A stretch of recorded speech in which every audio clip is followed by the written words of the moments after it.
All right, so this is an excellent question. Normally, as people make the transition from high school to university, there's already a bit of a challenge around motivation because there's a shift of responsibility. In high school, teachers share the responsibility for keeping students on track and keeping things going.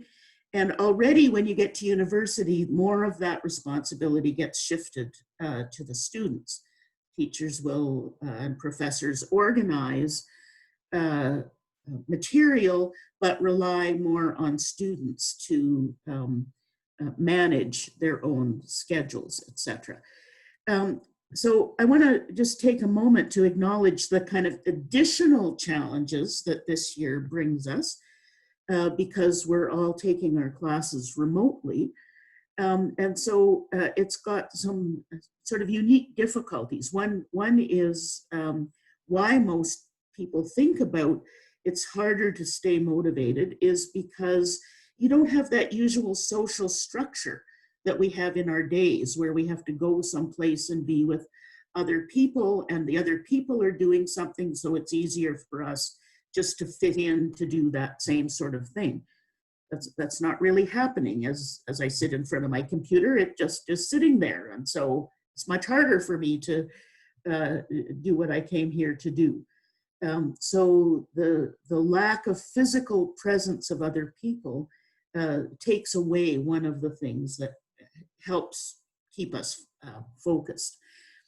And the other thing is because it's an unusual situation, we can't rely on our usual habits so much to keep ourselves going. And so we're having to do a lot more creative problem solving to work our way through. So those are some extra challenges with all of our classes being remote. And then the reason why we're remote also adds some challenges, that why we're staying isolated and not doing in-person classes is because there's a pandemic around. And so there's a virus. We're working hard to keep ourselves safe and not overwhelm our healthcare institutions and protect our families, etc. But that comes with lots of other things that can lead to sort of stress and difficulty focusing. So those are some of the things that we have to keep in mind as we think about heading into the fall term.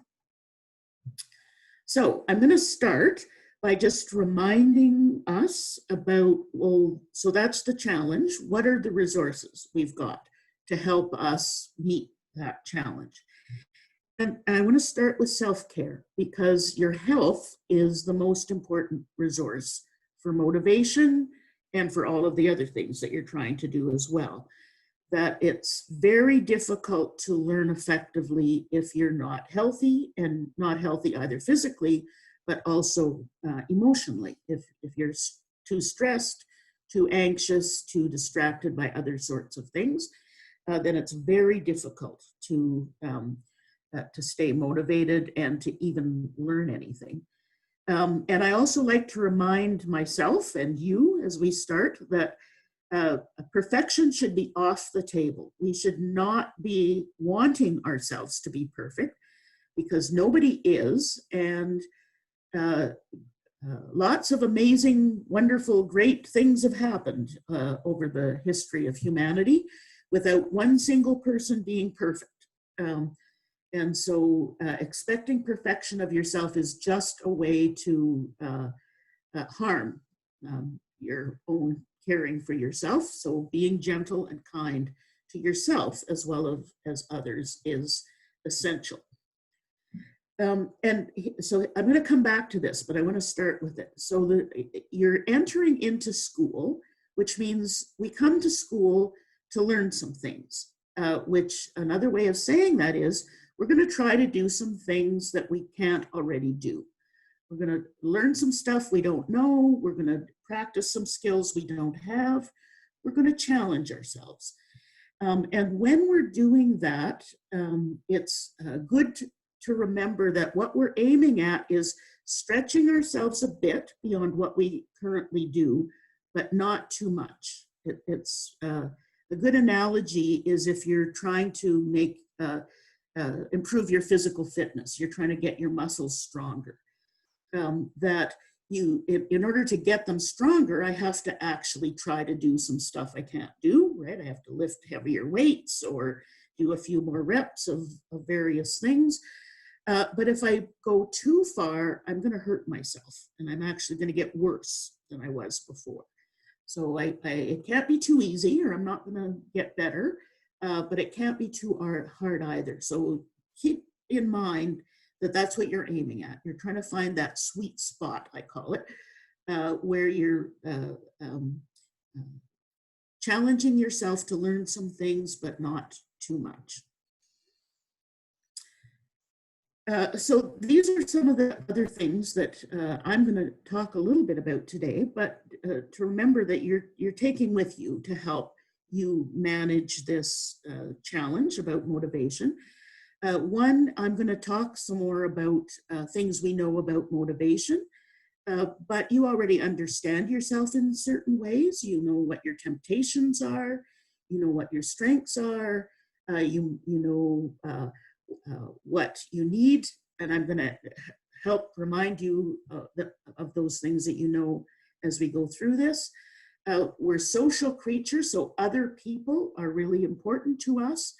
Other people are doing the same thing. I'm learning how to use all this stuff the same way lots of my students are, and that's really good for me as a teacher to know, because I know how stressful and frustrating that's been. So I totally am empathetic to what my students will be experiencing.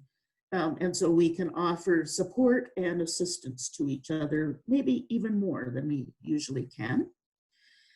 And I'm going to encourage you to stay in touch with your curiosity. That's one of the best resources you've got to keep yourself motivated, to think about you're challenging yourself, but challenges can be fun. It's a creative, interesting process. And so if we can, and I'll talk some more about ways you can do that as we go through.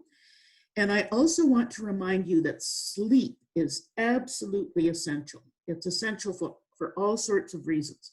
Turns out it's an all-purpose restoration system that we have got built in, that when we sleep, we heal better, our wounds get better, our emotions improve, and our memories get stronger. So particularly at university, sleep is absolutely essential for you doing what you're here to do, which is learn. So keep track of getting the sleep that you need is also important. Okay, I said I was going to help you start by collecting together your bits and pieces. So I want to take just a couple of minutes here now for you to think about something that you really love to do. It can be a sport, it can be a hobby, it could be just an activity that you like, a game, reading, an art, any of those things. Think of something that is, when you have some free time with nothing else to do, what do you want to pick up?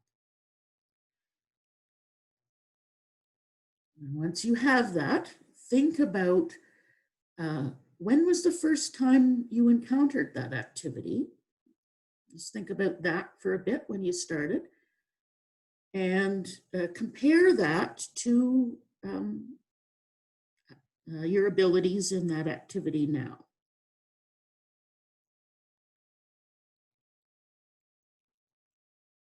And then just spend a moment or two thinking about how did that happen? How did you move from how you were at that activity the first time you picked it up, and how much you know, how skilled you are now at that activity.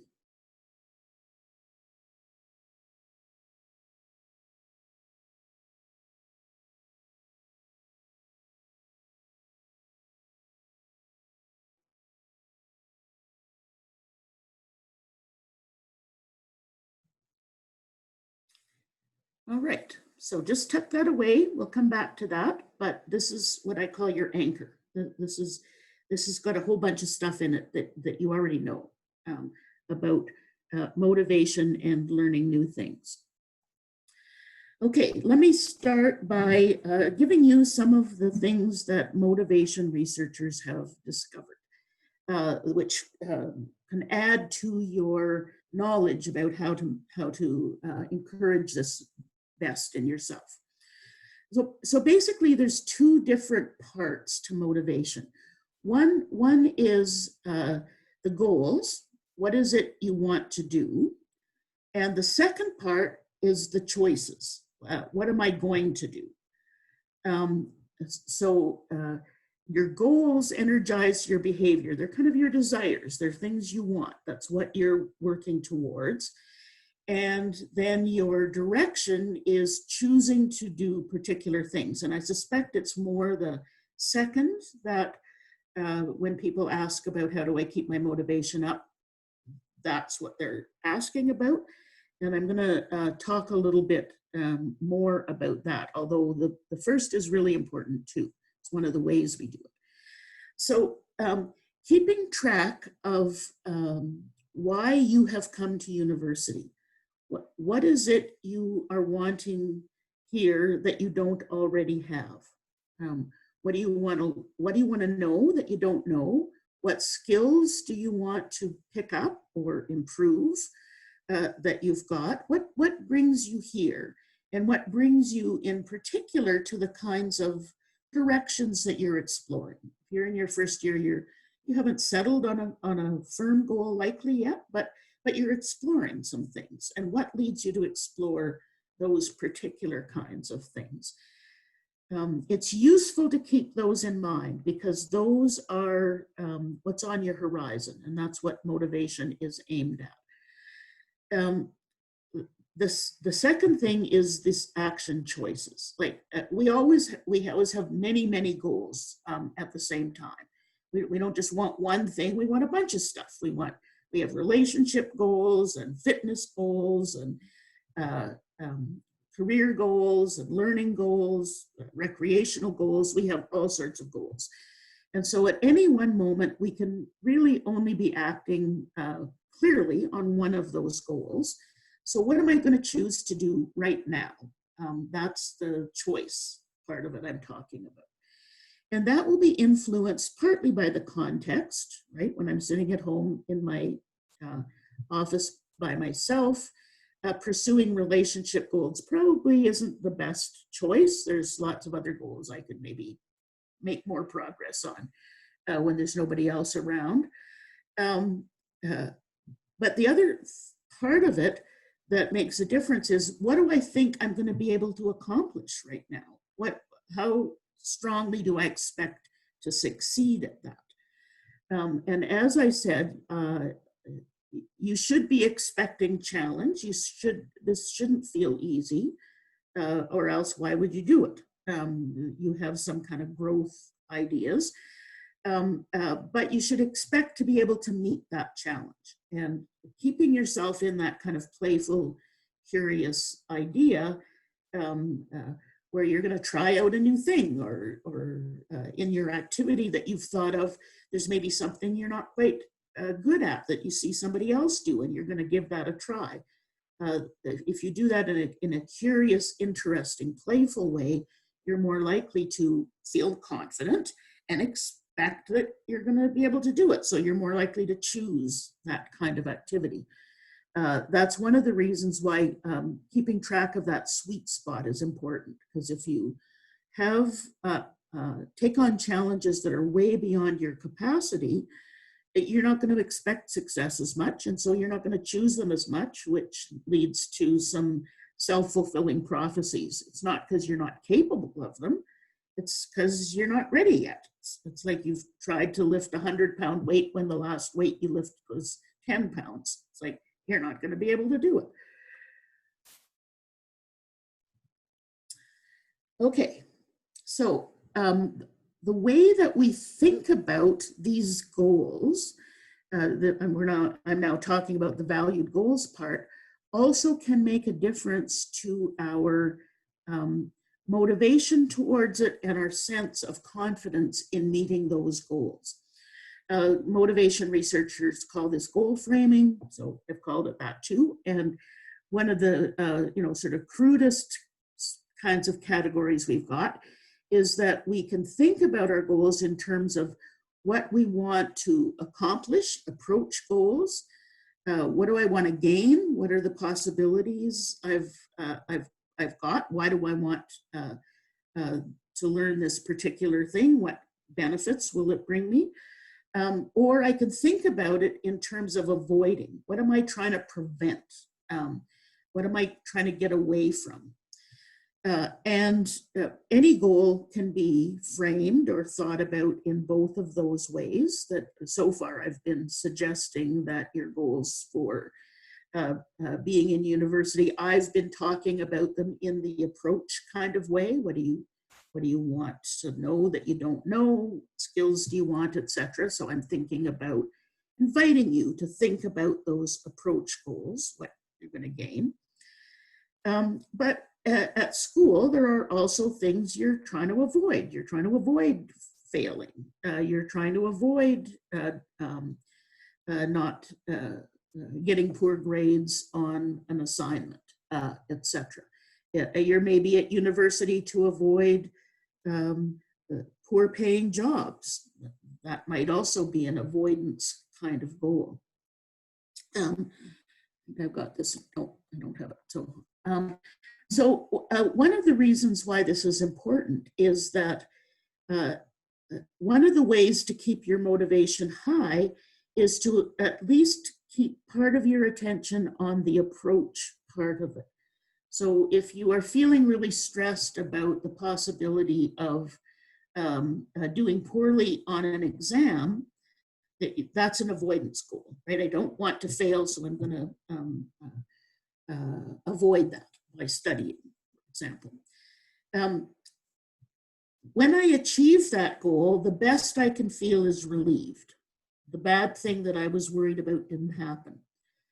As opposed to if I think about it from an approach framework, I'm going to learn some new things. I'm going to get better at this. I'm going to stretch myself so that I can stretch myself even farther. I'm going to impress my parents or my that cute girl in the class. Then I can feel proud and happy and satisfied. Emotionally, I go farther if I can think about the positive side, the approach side of my goal. So if I'm focused right now on, well, I just want to avoid doing poorly on this exam, I can ask myself, or I can get a friend to ask me, well, why would that matter? Why do I want to avoid that? What would it mean to be successful at that exam? And then that'll immediately start turning your brain a little bit to the approach side. So it's a trick, it's a linguistic trick really, but it can help you stay feeling confident and more interested and curious and excited than stressed and scared. Another category that we can talk about is where is your attention? What are the kinds of rewards that your attention is on? And there's, again, two big categories of that. We've got rewards that are external to us. Somebody else gives them to us. Could be money, could be grades, could be awards, those kinds of things. Those are called extrinsic. They're outside and we're working to earn them in response to actions we're doing. Or we've got intrinsic goals, which is the activity itself is rewarding to me. It's pleasurable, it's fun, it's satisfying. I think well of myself when I'm doing it, that kind of thing. That's all inside myself. I don't have to wait for anybody else to give me that. Every goal we've got's got both of those associated with it, of course. But one of the challenges is that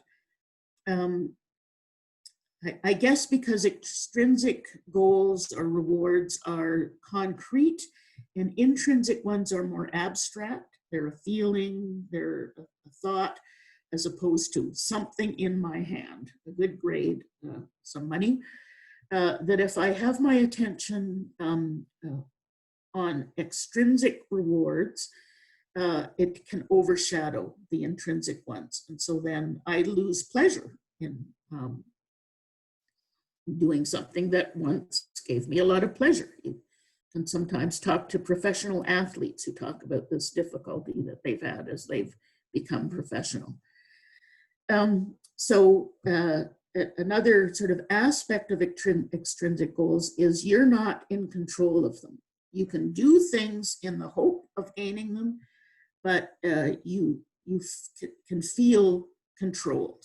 Other people are making you do this. And an example in classes is when I set up the structure of my class and my evaluations, I think about what seems important to me about this material or about these skills, and I assign grades to kind of indicate my thinking about that. So things that I think are more important are going to have more grades associated with them, etc. But those are my choices and my goals, right? They're not yours. Everybody in my class is in the class for some different reason.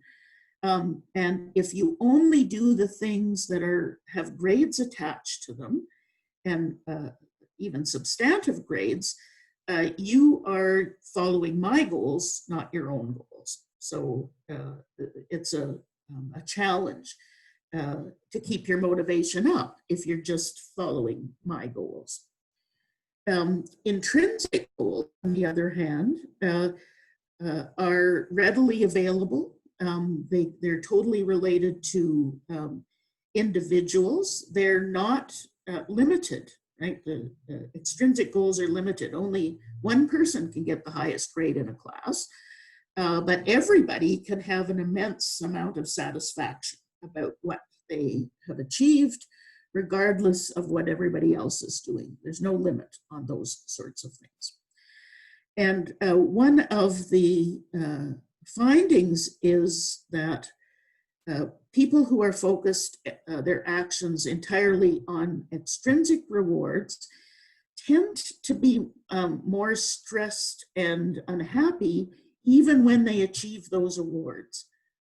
So you can think about it: if you've achieved a certain salary at work that gives you a boost and you're happy about that for a little bit, but then right away you've got that's less than somebody else is making, right? So you start to feel stressed about that. Whereas if you set yourself the goal of I'm going to master the taxonomic table of biology until I know all of those categories and how to interpret things in there, and I do that, regardless of what's happening outside me, I can be pretty pleased with myself, right? So people who are paying attention to their intrinsic goals both feel more autonomous. Nobody's in the boss of them about that, and also in a longer term way, they're happier and more satisfied. Their well-being is improved by focusing on intrinsic goals. So that's the other reason why I suggested it's useful to start your class thinking about what is it I want to gain here in the approach way. And that automatically tells you what your intrinsic rewards are that you're aiming for.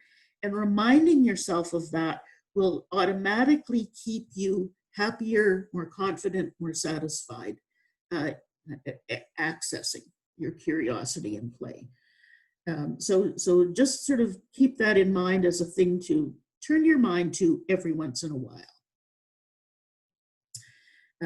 I just said all this. So, and I've even got some references for you about that.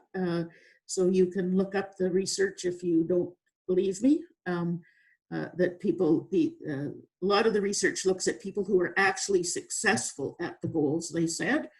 And people who were actually successful at gaining extrinsic goals, that was associated with greater ill health because they were busy comparing themselves to other people, and intrinsic was associated with better positive health. And one more little tool to put in your toolbox about motivation. You are, as I said a couple of times, you're in school, meaning that you are taking on challenges, things that you can't do at the moment. So when we do that, and you're actually doing it in a number of directions at once, if you're taking more than one class, or even within a class, there's more than one challenge. And when we are stretching ourselves like that, it is inevitable that sometimes we won't make it. We won't do the thing that we've set ourselves to do because it was beyond our capacity. And motivation researchers have discovered that it's not whether you experience those failures, they talk about them, or mistakes, that matters at all to the development. It is what you do when that happens. So when you're disappointed in some performance, what do? Do you say, well, that clearly indicates that's not for me, and you take your ball and go home? Or do you get up, brush yourself off, think about, gee, how did that happen? And get back in the fray. So are you resilient, or are you more sensitive to thinking badly of yourself and then just avoiding that activity? People who, in Dr. Phoenix's talk this morning, he talked about study skills that, and he said several times that people, when they fail an exam, for example, will often make a bad attribution about themselves. It's because I'm not smart, I can't do this, I'm not capable of that. And the vast majority of the time, that's not the issue at all. It's not that you're not intelligent, you're all at university, you are smart, you've made it, you know how to achieve these things. And so you've got lots of talents, and some of them are not developed. So if you take a failure experience as suggesting that you don't have that talent or that ability and leave, well, then again, that's a self-fulfilling prophecy. You're not going to develop that talent because you haven't. On the other side, if you take that failure experience as basically information, here was the standard for where I was aiming in terms of knowledge or skill, and here's where I am on that ladder. Not where I hope to be, but in the game anyway. And so what can I learn from this? How can I figure this out? And Dr. Phoenix talked about maybe it's the way you're studying. Maybe you've got the wrong tools. It's not your talent, it's the tools that you've got. And so that's called a growth mindset. So you learn from feedback, you learn from criticism, you brush yourself off. Nobody likes failure, but you don't leave. You take it as information, and you look for other ways to achieve that goal. So that's a growth mindset. That will also help you maintain your motivation. So if you get a poor grade, people with this fixed mindset who are believing that the failure experience just tells them something about them and your abilities, are likely to just avoid that subject in the future, or etc. Whereas people who have a growth mindset are more focusing on feedback, information for planning. How can I study better? How can I understand more what's going on, etc. And your motivation is much more under your control. And again, if you can help yourself stay in a positive mood, so you can even think about it in a playful way. Well, that didn't work. What can I do now? You know, that kind of attitude will help you stay motivated or positive. Okay, so again, said, you're not going to be perfect. None of us are. But sometimes when we have that failure experience, even when we are resilient and get up and try it again, we've still got, stress and bad feelings to deal with. And that calls into play our coping strategies. What tools have we got to help us deal with problems when they come along? And there are 3 different general kinds of strategies that we've got. Let me start with problem-focused. So problem-focused coping strategies are what I've talked about already, which is, I've had a problem with this. Let me think about how I can fix that. Do I need different help? Do I not understand this properly? Didn't I study well enough? Have I been not getting enough sleep, etc.? You start thinking about how to solve the actual problem. And that is very functional in terms of moving your achievements along.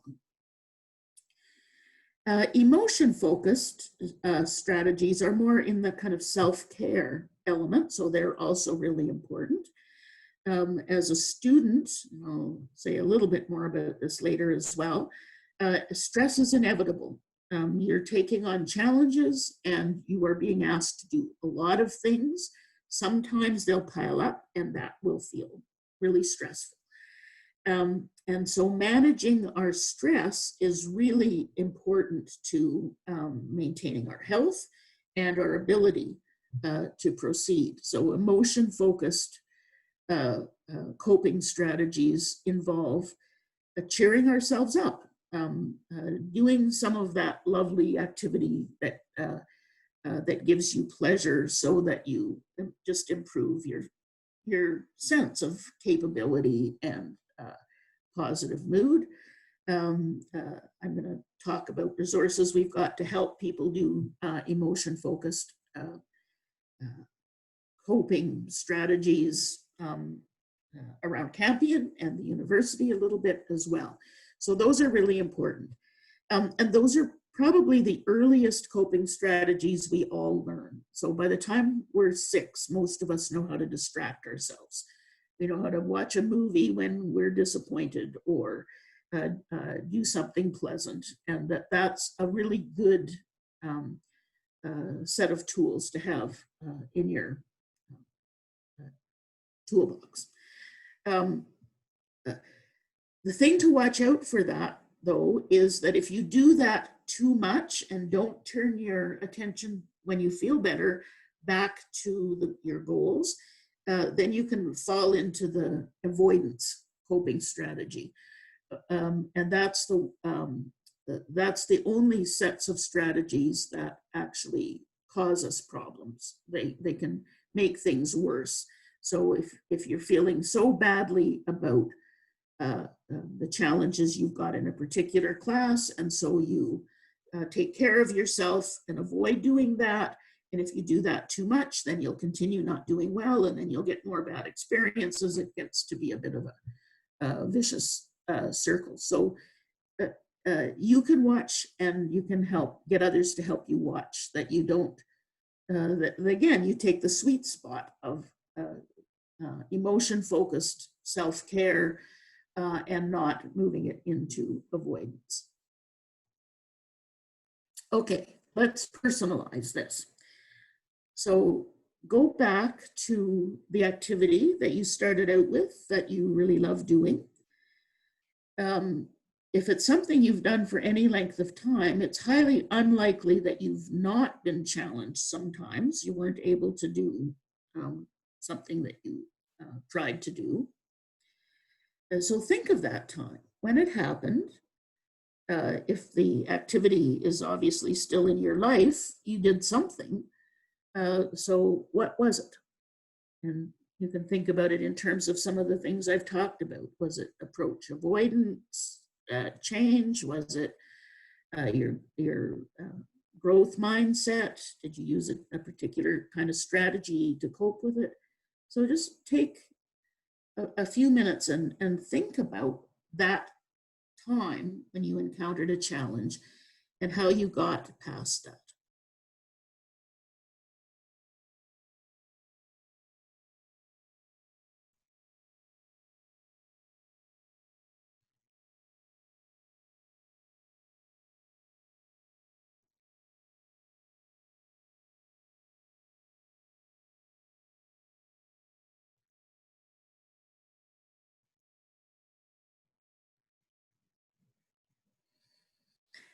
And as you're thinking of this, you're reminding yourself of what you already know about maintaining motivation and keeping yourself in the sphere of choosing actions that move you towards the goals that are important to you.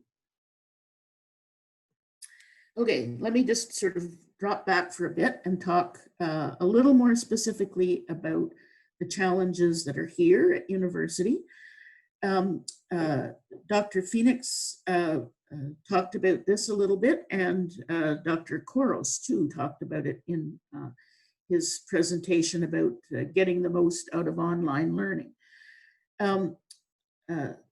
He talked about keeping a schedule, meaning a calendar.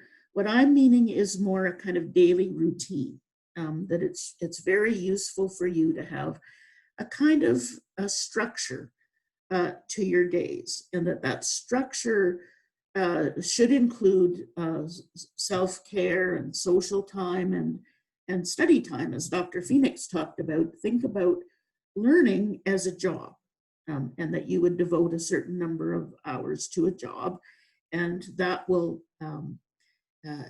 you'll do that every day, and that will help you in university. And by the way, that also works very well with how our memory works and our concentration, our attention. We can only maintain good concentration for really good concentration for about half an hour at a time. Maybe if we're like a good meditator or something, we can stretch it to 60 minutes, but for most of us, it's a pretty limited resource. So if we're studying beyond that, we're probably wasting quite a bit of energy, and that's not very helpful. So your best study strategy and learning strategy is, as Dr. Phoenix talked about, and I'll remind you of in a minute, to study just like you would do exercise, right? That in order to keep yourself fit, you can't just exercise like mad for 2 days straight and expect them to be healthy for a month. You have to do it in little pieces regularly, and that will maintain your fitness and actually get you stronger. And the second thing, I want to come back to sleep again. So maintaining a good sleep schedule helps improve your concentration, helps improve your learning, helps keep your stress in check, all of those things. So students have a tendency to, if things pile up, sleep is the thing they drop off their daily schedule. And I'm suggesting that will work against your motivation and also your success. So consider keeping your sleep needs in your mind. So this is the figure that Dr. Phoenix showed you about how to do distributed learning. So if you're going to study things, it works best if you do it in little chunks pretty frequently. That's how your mind works. It works very well with your attention, and it will keep your motivation more stronger than if you overwhelm yourself by trying to do something in a big chunk. That also, I'm going to show you psychiatrist pandemic advice as well, to establish a regular routine. This fits very nicely into that. So you could see as I was talking how self-care is really vital to all of the tricks or tools that I talked about to maintain motivation. That sort of keeping your mind on what you hope to gain, that's hard to do if you're feeling really ill. Whereas if you're feeling, kind of more stable, healthier, you can think about, what am I hoping to gain? What possibilities, what rewards are ahead of me? So all of those are easier to maintain if you're healthy. That curious, playful attitude is much easier, and your use of the processes that you're relying on to learn new things also function better when you're healthy. So this is the list that Dr. Kwame Mackenzie, who is a Canadian psychiatrist, put out right at the beginning of the pandemic, as all of us really were struggling because our daily routines had been completely disrupted. People were feeling very stressed, very anxious. How are we going to do this? He put this list out that these are some things that you can do to help keep yourself rooted, grounded. And it fits very well into an academic schedule as well. So we're going to be in a challenging time learning online. How are you going to meet new people? It'll have to be through Zoom, but there might be some opportunities to make small study groups or those kinds of things as well. So keep your eye open for how you can keep and make connections to others. Exercise is really important because that helps keep your brain active and sleep working well. Keep focusing on right now. We don't know how we're going to get out of this, so going out into the future too far is that's not very helpful to us. So what can I do today, this week, now? You're in university. We're going to go through the pandemic anyway. You might as well come out of the pandemic having learned some things, right? So stay in the present moment, things you can actually control. I've talked about, you're taking on new things, right? You're doing new classes, so you're already there. Be kind, be gentle with yourself, and be gentle with your classmates and your professors. We're all trying to struggle through this together. Having your daily routine helps. Dr. Kouros talked a little bit about you have to be online in order to do online classes, but that can be challenging in terms of your attention because there's lots of distractions around that. So, and that can add to your sense of stress and distress. So just keep an eye on that. And keep your attention on, he suggests, things you can do something about.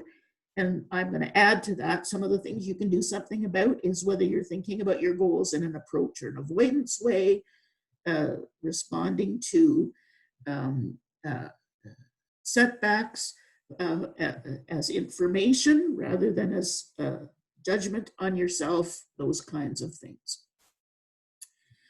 And because stress is a given for students, you're taking on stress as you try to learn some new things.